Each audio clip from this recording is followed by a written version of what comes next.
All right, so Alexander Vučić, Serbian president, is reiterating his warnings that World War III is about to happen and that war in the Middle East is inevitable, possibly explaining why oil is back on the mend in terms of pricing spiking as of recent. We also need to talk about what the hell is going on with Joe Biden, what is going on in the Black Sea, what is going on the Belarusian border, and many other oddities and entities. Now, let's just address this Joe Biden issue. And how is it that this senile man is currently in possession of the nuclear codes? And if we take things at face value, which I seldom do, because there's always that part of us that wants to believe that there's somebody pulling the levers and puppeting the strings, right? Some puppeteer of sorts. But what if everything was just as it seems, and you have a coked up guy who doesn't want to go to jail, encouraging his early stage dementia, incompetent father not to give up the presidency because he needs to be pardoned? Like, let's just imagine if that's what it is. That's all that's going on here, okay? And that he has control of the nuclear codes. Now, I've talked to all kinds of nuclear experts on this channel, ones who've been in charge of the actual nuclear missiles and whether or not they get launched. And they all agree about one thing, whether it's in Strategic Command or the CIA, they all agree that the ultimate decision maker when it comes to doing any sort of nuclear launch is the president. And it involves the nuclear briefcase. There is no shadowy figures in US Stratcom that are going to use their own judgment when the time comes. If the president says it's time to launch a nuke or not launch a nuke, perhaps even more importantly, as we'll talk about in just a moment, they will follow the order, and the chain of the command is unshakable from the top down. Now think about that for a moment, okay? Just really think about that. What you know about Hunter Biden, encouraging his old man to stay in office, right? For whatever reason, him and Joe Biden, encouraging them to stay in office, knowing that they're going to lose, knowing that their performance in the polls right now is absolutely abysmal, and there is no chance that Biden will be elected at this point, okay? There's zero chance. Even the New York Times admits that.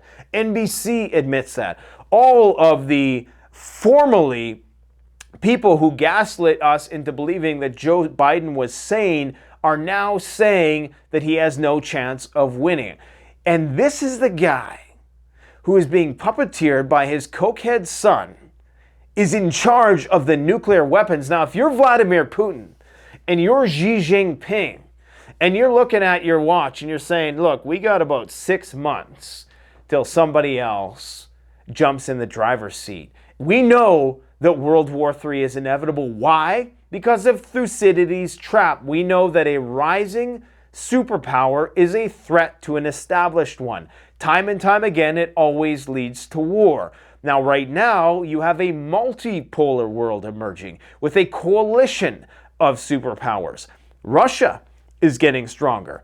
China is getting stronger. Numerous other countries who've been under the boot heel of American financial hegemony for the longest time and arguably have benefited from it in some respect are now starting to work together against the US's global reserve currency status.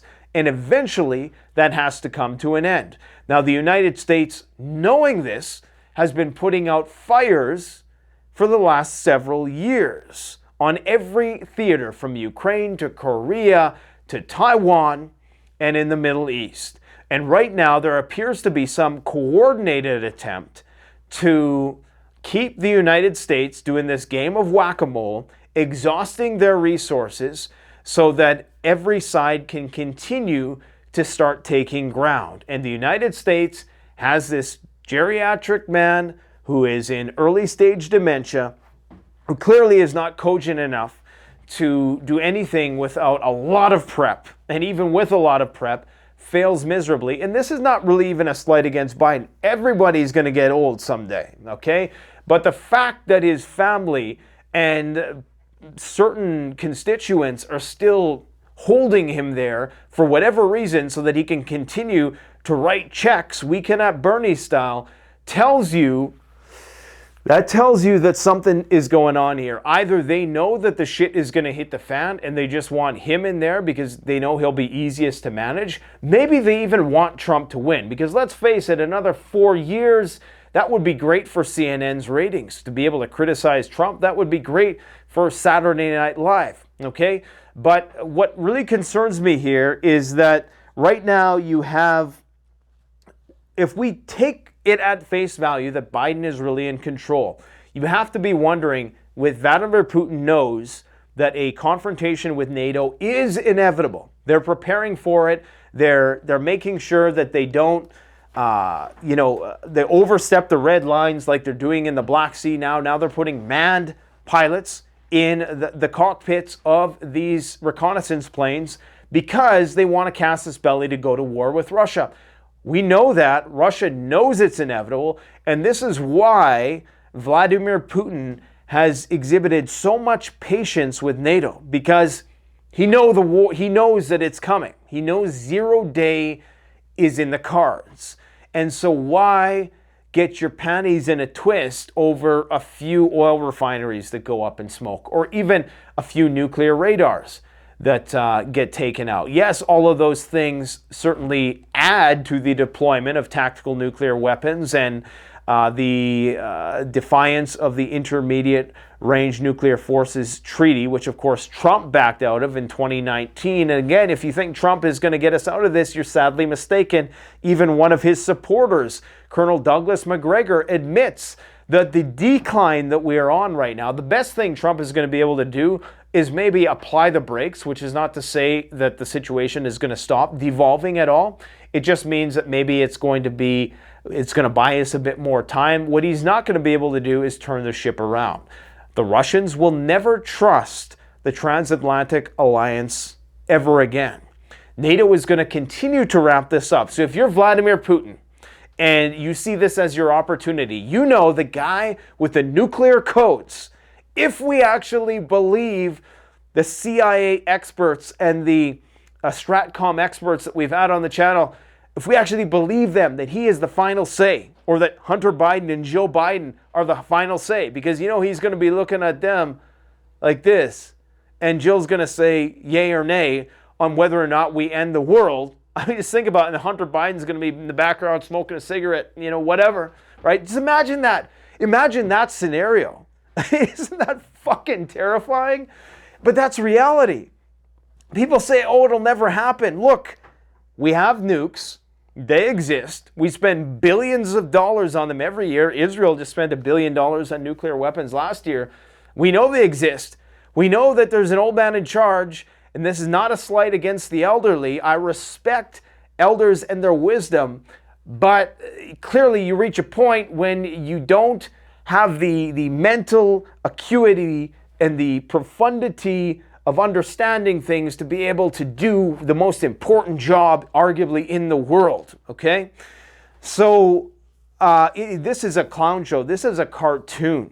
I mean, we are, I don't know how we've made it so far. I mean, the only thing that is holding it all together is this strewn together laws and rules and regulations that smart people have cumulatively put into place over the years, and everything is just like the movie Threads. The whole idea that society is held together by these threads, but it can just be quickly taken out. And it can, and that's the scary part. Now, the disagreement that I have with some people is the extent of what that's going to look like. What is a nuclear war going to look like? If shit hit the fan, if Joe Biden gets the word that Vladimir Putin just used tactical nuclear weapons, or Belarus for that matter, who is now flexing their tactical nuclear muscle. They have dozens of Iskander tactical nuclear systems that they're threatening to use because NATO is starting to do some very suspicious behavior around their borders. If he gets the word, he has a couple opportunities, okay? He can say, okay, we're going to do nothing. We can do a conventional response in some way, shape, or form. We can maybe do some indirect conventional response, give Ukraine more funding. But of course, if they do that, then what they're doing is they're essentially normalizing the use of low-yield tactical nuclear weapons, which I think once that happens anywhere, whether it's used in North Korea, Israel, Ukraine, or Taiwan, no matter where it happens, once one country uses a tactical nuke, it is going to increase the likelihood of it happening everywhere else, especially if it doesn't lead to nuclear Armageddon. Or he has the ability to launch a full-scale nuclear attack, which of course would mean the end of the world. Now, I'm of the belief that if a tactical, and there's so many different, there's a spectrum of responses within that. Do you just target, you know, the missile silos? Do you target all the strategic sites? Do you actually target civilian sites? Which of course would be the mutually assured destruction scenario. I believe that what would happen would be, either way it would be bad, because if Biden did nothing, then of course that would set a very bad precedent, which would quickly see the unraveling of the U.S. as the global hegemon. People would want, in fact, I think people who have their gold stored in the United States right now, who they're starting to repatriate, by the way. The Nigerians are the most recent ones who are starting to bring back their gold. But you would almost want them to do something demonstrative to show that we are still in control, right? Because that's how it is. Whether you like it or not, the reason why the U.S. has the golden reserve currency credit card is because they have the biggest military. They police the shipping corridors. They, by and large, have the most secure place to store your gold, okay? It's the most secure place, separated by two oceans. But if they let that slide, then I think that starts to come to an end pretty quickly.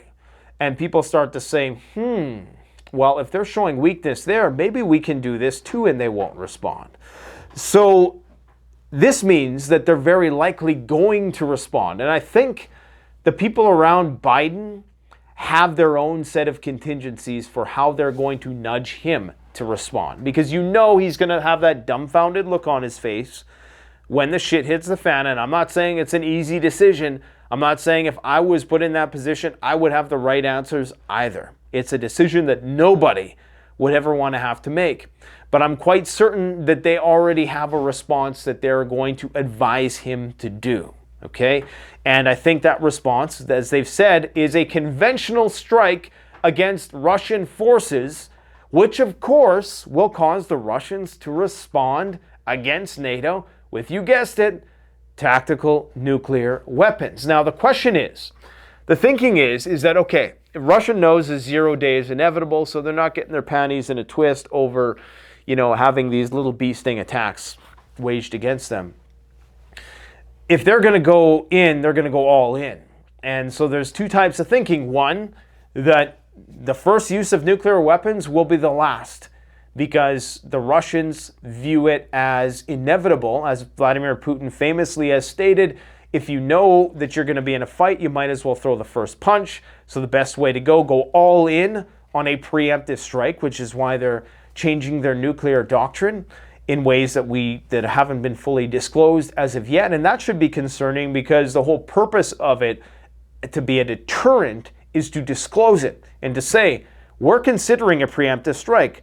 However, in saying that, and there's so many things to consider here, if they come out and change their nuclear doctrine to allow for a preemptive strike, that immediately would have to put the U.S. on a heightened state of alert if we lived in a sane world.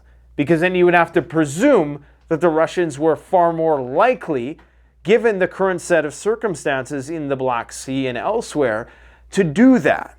Especially when you know the government is weak. It's so incredibly divided. Even the leader, it's not even Democrats and Republicans now. Now the Democrats are divided. The people running the country are divided. So, you know, but what I think about all of this, and you really got to, if you really want to understand the predicament we're in, it's very easy to, you know, the fish doesn't know it's in water, right? And it's very easy to forget how crazy of a situation we're in right now. When you have a crackhead who is currently really in a situation to nudge the most powerful human being on the planet to use nuclear weapons or not. That's the actual situation. And quite frankly, we get the leaders that we deserve. That's what we deserve. Could you imagine an exemplary individual, somebody who is intelligent, who is well-spoken? Could you imagine the United States in its current form? Canada's no better. Believe me, Canada is absolutely no better. In fact, we're worse on a lot of metrics. But could you imagine the U.S. in its current demographic state? And I'm not just talking about race and culture. I'm talking about economics. I'm talking about all demographics. Unfortunately, that word has been co-opted to only refer to race and culture. But just all demographic dimensions. Could you imagine just the degeneracy in the cities and just the crumbling infrastructure? Could you ever, like if you were to give that to AI or an alien and say, tell me what the leader looks like, the AI would think about it for a microsecond and it would spit out an image of a person with early stage dementia who is being puppeteered by his crackhead son. That's what we should expect. We should not expect anything better. We're getting what we deserve. Biden is the incarnation of a collapsing civilization. And in the movie Civil War, and not a lot of people have watched my video, a review of Civil War, and a lot of people just kind of look at it as, they're looking at it through a political lens. They're trying to find some, secret meanings in there. And the movie, all the movie was trying to say was we are mesmerized by our own demise. We care more about watching Biden and Trump duke it out for its entertainment value than having erudite conversations about how to fix problems, because that's boring. This is an idiocracy. Okay, when a girl can get popular because she says something like "hoc toi," and all of a sudden everybody's talking about it, when that's all it takes. I mean, this is worse than idiocracy, because idiocracy took place in the year 2400. We have 200 years on this trajectory left. Could you imagine how dumb and how far gone we're going to be by that point in time? So it's looking like they're actually going to keep him in there. And if it's because they want to weekend at Bernie's this guy around, get him to keep signing checks because they know World War III is inevitable, I don't know. Maybe it's because they want Trump to win, because they want better ratings for 4 years. I don't know. What do you guys really seriously think is going on? I can tell you this. I try to preserve the confidentiality of a lot of my clients. And I can tell you that I don't need to make videos, anymore. I don't need to make these videos. I don't need to do this. But I do it because I don't want to say I care about you and all this. I mean, this is a parasocial relationship. I do care generally about the well-being of humanity. I want people to get prepared, but I do it because I'm just genuinely interested in trying to figure shit out. And it would be easy for me to say, oh, I care about you. And that's what most influencers will say. I'm not going to bullshit you because I don't know who you are. I care about you insofar as I want people to be prepared, because quite frankly, the more people who are prepared, the less people are going to be beating down my doorstep. But I can tell you that the people who are incredibly influential in this world, the scary thing is they're not even prepared for what's coming. Okay? And you think there's this hope, again, going back to this idea, there is this hope that some secret cabal is going to put the brakes on this thing at the very last minute, right? And just get us to the edge so that they can put through whatever sort of crazy laws and regulations they want to rule us over. But the much more terrifying, horrifying thought is that they don't even know what they're going to do. They don't have a plan. And they're consulting with people like me to figure out how to survive and navigate the worst case scenarios. And I know you trolls out there are going to love this. That is a terrifying thought, okay? The truth is that nobody's ready. Nobody is ready to survive nuclear winter. Who I've met, there's very few people who are ready to survive mutually assured destruction, which is not to say it's not survivable. And again, there's a spectrum of outcomes. I don't believe the Annie Jacobsen view that it's just the end of the world all of a sudden. I think there's a lot of different ways it could go. A lot of different ways, especially when you factor in cyber, you factor in EMPs. There's a lot less planetary existential outcomes that could arise.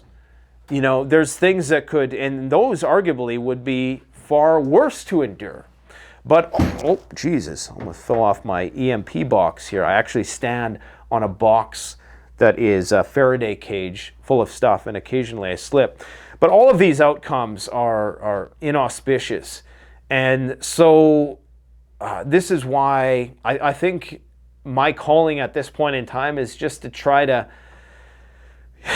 to confirm for people that these threats are real, and which is not to say don't live your life, because let's face it, we are all going to die someday, okay? So do not live your remaining days in fear. But be prepared that things could go really, really badly very quickly, and that it's showing no signs of abating at this point. So I hope I've driven the point home about that. Now, in terms of Vucic, okay, so Serbian President Vucic, somebody who I think tries to be neutral. You know, you got the Kosovo thing and all that, so that's obviously going to color a lot of people's perspective and say that he's a Putin shill. As far as I know, he doesn't converse with Vladimir Putin too often. But here's what he has to say, okay? And just take it for what it's worth. We know that we're currently, who's running the country, be it Justin Trudeau or Joe Biden. So if you think that that's the end-all and be-all of what's going on, that point of view is what is the most accurate representation of reality, then, you know, you might as well just check out now, because this ain't for you. Serbian President Aleksandar Vucic said there are several indications that work and preparations are underway for an imminent major armed conflict in different regions of the world. The Serbian president announced in a television interview today on RT Arabia that it's almost impossible to avoid a large-scale conflict between Lebanese Hezbollah and Israel, which will lead to a major conflict that will include the West and the entire East. And for that, everyone is preparing, he said. There is no big philosophy here. These are clear, precise, and unambiguous things. And when we talk about what is happening in Europe, we get a European Commission that will be radically anti-Russian. He's, of course, referring to Misc from Estonia, their primary diplomat, who absolutely despises Russia. He's talking, of course, about the new NATO replacement for Jens Stoltenberg, who is far more hardline anti-Russian than even Stoltenberg is himself. We also have to deal with the head of the EU, who is staunchly opposed to Russia as well. So everything is pointing towards escalation on every possible front. So there's no sign that this is going to get better. It's only going to get worse, and it's historically precedented. The Serbian president believes that with this step, the European Union has sent an unambiguous signal, that a signal of firmness, strength, and resistance to Russian aggression, and that there is no room for compromise. But the Russians will say in response, "We understand what you mean. You want us to disappear, but we will fight to the end with all of our available sources, with all the weapons and tools we have, and that's it." It goes without saying, I know the situation with regards to weapons, he says. I receive information from military intelligence agencies, the Security and Information Agency, and all sister intelligence services, how each side is preparing and what is actually going on. And he ends with this, a very profound quote. The Serbian president recalled a quote from one of Chekhov's novels. If there is a gun hanging on a wall in the first act of a play, it will certainly shoot in the last act. And this, of course, he's referring to nuclear weapons. If there are tactical nuclear weapons in play being threatened, then they will assuredly be used at some point in time. People who say it's an impossibility are clinging to this delusion that there is some underlying rational human force which will ensure that that will never happen. I'm not trying to scare people here. This is just reality. Take it for what you take. This information, let it help you become a better person in all aspects of your life. Don't, run around frenetically and ridden with anxiety and despair when you get this information. And if that's what you're doing, this is not the channel for you. You should be allowing this information to fuel you to become the best possible person that you can be. Quit all those bad habits you have. Try to maximize your income. Try to be more conservative in your spending. Try to make better life decisions. Make the decisions, act as if the world is ending. You know what I mean? And that's really not bad advice when you think about it, because that tells you need to embrace the moment. You need to be the best person that you can possibly be. And if you're a person who believes in the afterlife, you need to be a person of good moral standing, an exemplary person with good ethics. So, prepping gets a bad rap, but if you do it right, it really is one of the most ideal dispositions to have. Belarus is threatening nukes again as Ukraine descends upon its borders. Now, if you didn't know, Belarus is very concerned because there's been a lot of stuff going on as of late in terms of flight patterns of various reconnaissance planes. This one here is a NATO reconnaissance plane that has been flying around the Suwalki corridor with the Belarusian border. The Belarusians are concerned because Kiev is mobilizing forces along the Belarusian border at a time when we're told that they are lacking manpower. And I just want to reiterate one more thing about the conventional weapons spend and the spend rate. The spend rate for both the Russians and the Ukrainians is unsustainable. Anybody who's saying that, well, the Russians can just make tanks forever and make artillery shells forever, if that was true, Vladimir Putin would not be going to North Korea for assistance. So we know that's not true. We know that there is a limit, okay? And I've always said, and I made a short video about this, I took my graphics editing guy a week to make, and of course it only got like 30,000 views. Go figure.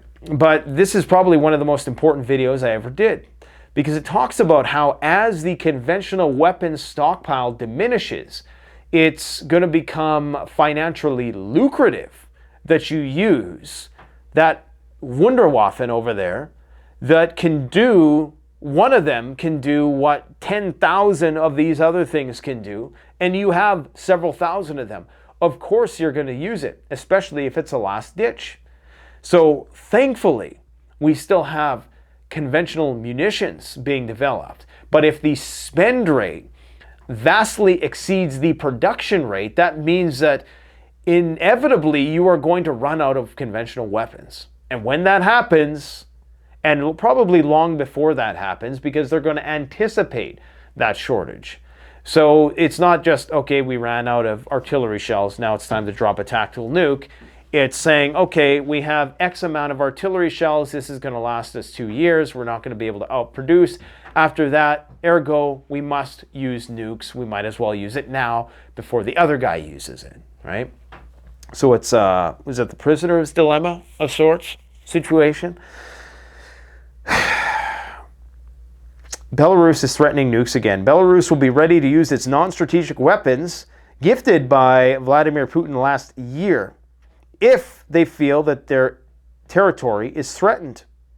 Now, why they would just say this out of the blue, it's obvious. It's because of this news about a buildup of Ukrainian forces on Belarus's border. Now the question is why? And I have not been paying attention enough to the front. Perhaps you guys can speculate why in the comment section below. Somebody that I heard explain it as they could potentially be doing a fixing maneuver because they are concerned that the West is about to enter into the western part of the country, and that Belarus could potentially attempt to start a new front if that is the case, because the Belarusians will be worried about, and of course the Russians would not want NATO to come in, and they're already talking about no-fly zones, and it's not Zelensky that's talking about it now, it's the West who's talking about the imposition of a no-fly zone. And they're saying, well, don't worry, we're not going to shoot down Russian planes, we're just going to shoot down the missiles that come in. But that's a very slippery slope, right? And you also even have rumblings of moving the capital to Lviv or Lvov. You say Lviv, I say Lvov, depending on if you're Russian or Ukrainian, right? So there are already talks of that happening. And if that is the case, then it's no surprise that they're starting to position troops there, taking them away perhaps from the front that they know they're going to lose anyways. But at this point, we still don't see F-35s, and we still don't even see F-16s yet, although they've now been greenlit. All the paperwork's done. It's just a matter of when they're going to present themselves. In fact, they claim that they're already there, and they've already been used. They've already flown their first sortie. This is according to Ukrainian media channels. I don't think they're using Telegram much anymore because, of course, that's controlled by the Russians, and that'd be incredibly stupid, but I'm sure they are. And you probably heard that the U.S. bases in Europe are currently at FPCON Charlie. And this applies when an incident occurs or intelligence is received indicating some form of terrorist action targeting against personnel or facilities is likely. Now, the Delta condition is applying in the immediate area where a terrorist act has occurred. So Charlie is the highest warning level before an event actually happens. Okay, so in an FPCON condition Delta, that's when something has already happened. So you know, I mean, the likelihood of something happening again is probably a bit lower. But they're not giving any indication or any information about what the specific concerns are, which I find interesting. Wouldn't you want, I'm sure maybe they do on base, and maybe they've given that information, but maybe it's classified. Why would you not want to disclose all of the information you had so to discourage that from happening, right? So this is why some people think that they're setting it up for a, I wasn't going to use this term in this video, but false flag. Now, Europe is also claiming that the Russians have mined the North Sea outside of the UK. And some Russian sources are claiming, well, they're setting us up for another Nord Stream incident that they're going to blame on Russia. This time, it likely won't be any pipeline that belongs to Russia, which seems asinine to believe that on its face, but we did. We all just, took the West's word for it, even though there's no real investigation ever done, which tells you how incredibly outrageous this whole situation is. I mean, we get the leaders that we deserve, okay?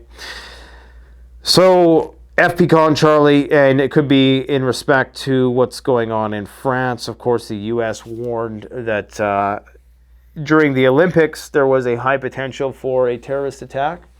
So this could just be ado with that, but I would not be surprised that if something happened, maybe not even on a military base now, maybe there's a plan B, but the fact that they don't provide any specifics, I don't think that would necessarily benefit the aggressors in any way. It almost seems like they're not doing everything they can to minimize the likelihood that this is going to happen, because it might be instrumental for whatever sort of plans they might have. Where should we go next? there's a lot of news to cover, but that rant kind of took it out of me today. Apparently, according to Dmitry Rogozin, the former chief of Roscosmos, Russia's space program that overseeing a lot of their intercontinental ballistic missiles, is saying that Ukraine is planning a major offensive in Zaporozhye again, and that the enemy began demining this section of the front, causing fires in the fields and forest belts. Again, using forest fire as a tactic of war. We're starting to see that a lot often. Such tactics of the Ukrainian armed forces would tell military experts something. And he says that he doesn't like any of this, and he's now calling for the total destruction of everything Ukrainian, he said. Now, if you didn't know, there was also this incident the other day where a radiation monitoring station, I believe I talked about this in a video, was targeted near Zaporozhye. So that is interesting that we're starting to see escalation back at the ZNPP. And the Ukrainians are claiming that the Russians are starting to move their military equipment out of there. There's just a lot of really suspicious things. And it just feels as though we're about to see some big arrow offensive somewhere. But where is the question? Right now, on the Belarusian border, there are currently 10 battalions of NATO troops who are supposed to leave. 10 NATO battalion tactical groups with a total strength of over 20,000 people located near our border. This is according to the first Deputy Defense Minister of Belarus, and 6 of these groups are American. Now, why would they still be there flying around Kaliningrad? And right now, NATO is deploying AWACS planes over Poland to monitor what is going on there. We continue to have strikes on Russian oil fields day after day, and now the Ukrainians have a green light to target Russian airfields. I'm probably going to skip over what's going on in France. Just know that Macron, regardless of what happens, is still in office for the next 3 years, arguably the most critical of years. But there still is a lot of seats left to be decided in the parliamentary elections. That's a piece of news which perhaps is a little bit too specific for this channel. I don't think that foreign policy is going to change much regardless of who's in charge. And that has been proven time and time again when you have these right-leaning leaders elected on a platform of changing their foreign policy to one which is less aggressive towards Russia. Ultimately, they just join in whatever the momentum is at the time, which is always Russophobic. Finland is opening its 15 military bases to potential use by U.S. forces. What else do we got going on here? There was something that I wanted to talk about, but now it escaped me. We haven't talked about Israel at all yet. Oh yes, the West. I talked about the no-fly zone. We won't talk about the Ukraine neutrality proposal because we still need more information on that. We should talk about what's going on in the Black Sea, because that is very concerning. And I just sort of gleaned over this story here. Washington has replaced its reconnaissance drones over the Black Sea with manned jets amid Russian threats. So recently, something happened in the Black Sea, and I didn't know all the details of it. I talked about it, but interestingly, here are some more details, and this tells you how tense things are getting. I think either we're going to see more attacks on Sevastopol and Crimea, and there is going to be an altercation with NATO, or we're not going to see it anymore. And I think the likelihood that we're not going to see anything in Crimea anymore is very low. In fact, if you were the Ukrainians and you wanted to provoke a response, that would be the best way of doing it. Because get a load of this. There was recently an RC-135W rivet joint aircraft, a British plane, reconnaissance plane, flying in the Sevastopol area. This was after the attack on the civilians there. 2 Eurofighter Typhoon jets accompanied it with their transponders turned on. At some point, both fighters pretended to move away from the AWACS aircraft, which provides long-range radar detection and guidance. And the Russian fighters then approached. There were two Su-27 planes. This happened again today, actually, but I think it happened in the Baltics, if I'm not mistaken, the Baltic Sea. Anyways, it turned out that behind the AWACS aircraft, in the shadows, was another pair of Eurofighters, okay, which were flying with their transponders off. Now, usually, because you don't want to start World War III, you fly with your transponders on, especially if you're straddling the edge of these international waters. This is why we see these reconnaissance planes in the first place, because NATO wants to telegraph, hey, we're not up to nothing, even though we are, or at least, you know, in the context of global law, they're adhering to global law. So if the Russians were to shoot them down, they could say, hey, we were just minding our own business, 23 kilometers, or whatever the regulation is off your international coastline. So we weren't doing anything illegal. But they had their transponders turned off. Due to the enemy's numerical superiority, the Russian parafighters had to withdraw. Western bloggers happily praised the ingenuity of the British, noting that they had fun at the expense of Russian pilots. So doing this little subtle provocative act only days after what some people claim was a plane that got shot down in the Black Sea, which I'm starting to suspect it probably was. This is why the Russians came out after the fact. So now they got these human shields on these planes. So if you're one of these pilots now, because now they're not doing drones for some reason, I think it's because they got one shot down, and I'm getting a lot of messages from people saying that they're there on the ground and they know that they've actually been shot down. Okay, now, and there's other people saying they're not. So the jury's still out. But if that's where this is at, then what's going to happen is that now they're going to use these planes to coordinate strikes on Russian targets once again. And the Russians are going to be faced with the decision. Do we shoot down a plane that has a NATO pilot in it? Of course, that would be casus belli for NATO to go to war with Russia or do something. Is this what they want? Why were they secretive about the RQ-4 Global Hawk that was brought down, allegedly? Why didn't the United States make any statement about it, aside denying it? Because we know something had went on there, whether it was just EW, electronic warfare, or maybe it was chased away. Why not call attention to that? Were they truly scared of the Russian response to that? Are they going to respond differently if it's a human pilot? Then they can say, or did they not want to call attention to that because they knew that this was the next level of provocation, right? Some people think I'm a Russian shill. I'm just trying to figure this out, guys. I've taken no checks from the Russians. I can guarantee you that. Israel has a special Wunderwaffen. This is according to, what's his face? What's this guy's name again? Yair Katz, head of the Workers' Council at Israel Aerospace Industries. Get a load of this.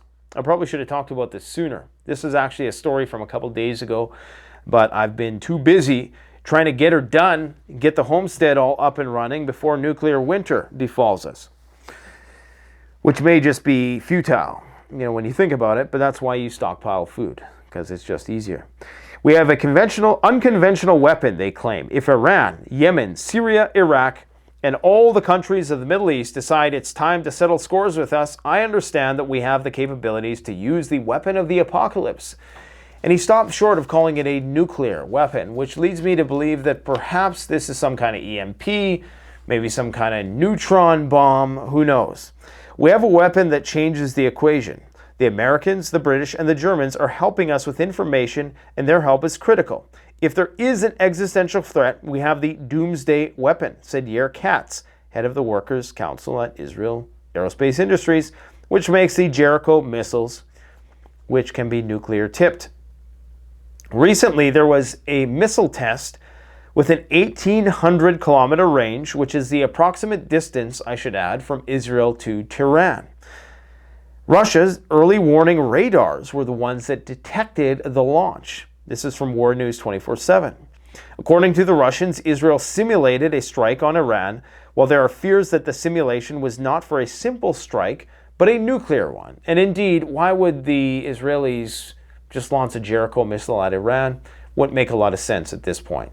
And that would have barely any effect whatsoever. I mean, if you think the amount of bombs and ordnance they've dropped on the Gaza Strip, this little enclave, which they've been able to view under a microscope for decades, and they have had the support of the most powerful military in the world, and a blank check, and the best weapons. If it took them that long and that much destruction to only now be talking about finally destroying the bulk of Hamas, which many people disagree with anyways, to think that a couple of Jericho missiles are going to phase a country of 80 million as vast as Iran is just delusional. So clearly they're talking about the use of nuclear weapons. And this is what Vucic is saying. He's saying that the shit's going to go down there and it's going to suck in everybody. Right now in Israel, they're preparing hospitals. Northern Israel hospitals transfer some patients to central Israel to prep for a potential war with Hezbollah. Now, these are patients who are being removed from intensive care units from the north to central or southern hospitals. You would only do this if you knew that war was imminent. You would not, go through all that problems. That's challenging to do. Moving people from intensive care is no easy task to free up space for a mass casualty incident. According to Bild, they're going to launch the offensive in late July. We see this often where everybody thinks, because there's all this movement, you're seeing military buildup on the border, you're seeing the flights canceled. Just today, the embassy in Beirut, the U.S. embassy, issued another warning saying that flights are starting to be canceled for the month of July. We always think that it's going to be right away, and I'm guilty of this. We all think that, they're saying it's coming, so it's going to be right away. But usually it's a few weeks later on. I think I said something about that, and this has been the case with the Rafah invasion, even with the invasion of the Gaza Strip itself. If you remember, they were contemplating it long before they ever went in there. It was like 2 months or something. People were, are they going to go in or are they not? Maybe not 2 months, but it was a while. According to the IRGC Aerospace Commander, Brigadier General Hajizadeh, he says, we are eagerly anticipating any opportunity to carry out Operation True Promise 2.0. True Promise 1.0 was when Iran responded to Israel's targeting of their generals in Syria, and they launched those 300 missiles and drones. Well, he's saying that we're eagerly anticipating any opportunity to carry out Operation True Promise 2.0, but he says that his hands are tied, meaning that the leadership there is saying, no, you can't do it yet. So, thankfully, it hasn't happened yet. China, I talked about this briefly yesterday, but there was 2 Y-20 transporter planes that were likely carrying some sort of military equipment. I would have to presume from China to Moscow. People are suspecting, because these things can carry like 66 tons payload, that they were carrying weaponry. And not that they would necessarily have to do that. Of course, you could make the trip by road or rail, I presume, but that would be a long way to go. So if China wants to support Russia in any way, and if they want to do it on a scale which is meaningful, they have to fly in military cargo planes, which of course will fly with their transponders on typically, and we'll know about it. Now, Stoltenberg is accusing China of inciting the European conflict. Can you believe that? China is instigating the biggest conflict in Europe since World War II, he claims. NATO does not consider China an adversary, but it does challenge our values, interests, and security. And you just said that they are starting the war, that they're the reason why Russia and Ukraine are going to war. That's interesting, but I don't think I can agree with that one.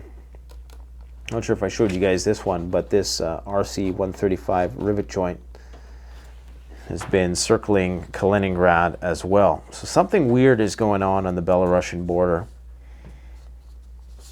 JP Morgan is predicting a 20% market crash. This is JP Morgan. Leading global investment bank JP Morgan has predicted a major U.S. stock market crash. The bank remains cautious on the S&P 500 index, noting that a 20% downside could be in the cards. JP Morgan's doomsday stock market prediction comes when BRICS is looking to uproot the dollar and damage the U.S. economy. Countries are repatriating their gold, including Nigeria and India. Gold still hovering around that 23.30 range. They're keeping it there. Germany is committed to building more bunkers for their populations. However, they say that the cost is going to be prohibitive. They're saying that for the population of the country, it will require 210,000 bunkers to be built. Obviously, a lot of these would be shared. These would be your classic fallout shelters in the center of downtown, which would have no hope in hell of surviving a direct strike, but hey, you got to do it anyways. And it would take 25 years at a cost of $140 billion. I think the more realistic proposal was for $10 billion to revive the country's 2,000 Cold War era bunkers. Because let's face it, if nuclear war cometh, if your number doesn't get called, doesn't get picked in the lottery, you're screwed unless you have your own plan in place. So I would encourage you to continue to do so, folks. That's all I got for you today. I got to get going because we got other videos to shoot. We got our resident nuclear physicist coming in. We got to shoot some gear review videos. I got to talk to Doomberg tomorrow. We were supposed to talk last week, but I had this insane toothache, which of course I got taken out. And just a reminder, if you missed my video the other day where I was talking about the importance of doing dental work and other things like that, this has been a popular topic within the preparedness community for a long time. You got to get the medical work done. In fact, one very notable figure, Peter Thiel, got corrective eye surgery for that very reason. And this one goes way back to the early 2010s, I believe. So people are doing these things. It's worth it because you don't want to have to deal with somebody who is inexperienced trying to do that kind of work on you, and this can kill you. And I would just recommend, once again, if you can, do whatever you can to get your hands on as many antibiotics as you possibly can. Above and beyond food and bullets and water, and yeah, I'd say that antibiotics are like a solid fourth, okay, on my list of things that you absolutely need to survive even a short-term emergency. Because things can happen in a short-term emergency where you get an infection and it starts to spread fast and there ain't no functional pharmacy. We're not even talking about, World War III stuff here. We're just talking about a run-of-the-mill disaster. I didn't even talk about the hurricane. The first stage 4 hurricane that was ever presented itself in June is currently on its way to the Caribbean. So I hope all of those people have prepared. Thanks for watching, folks. Take care. See you on the flip side.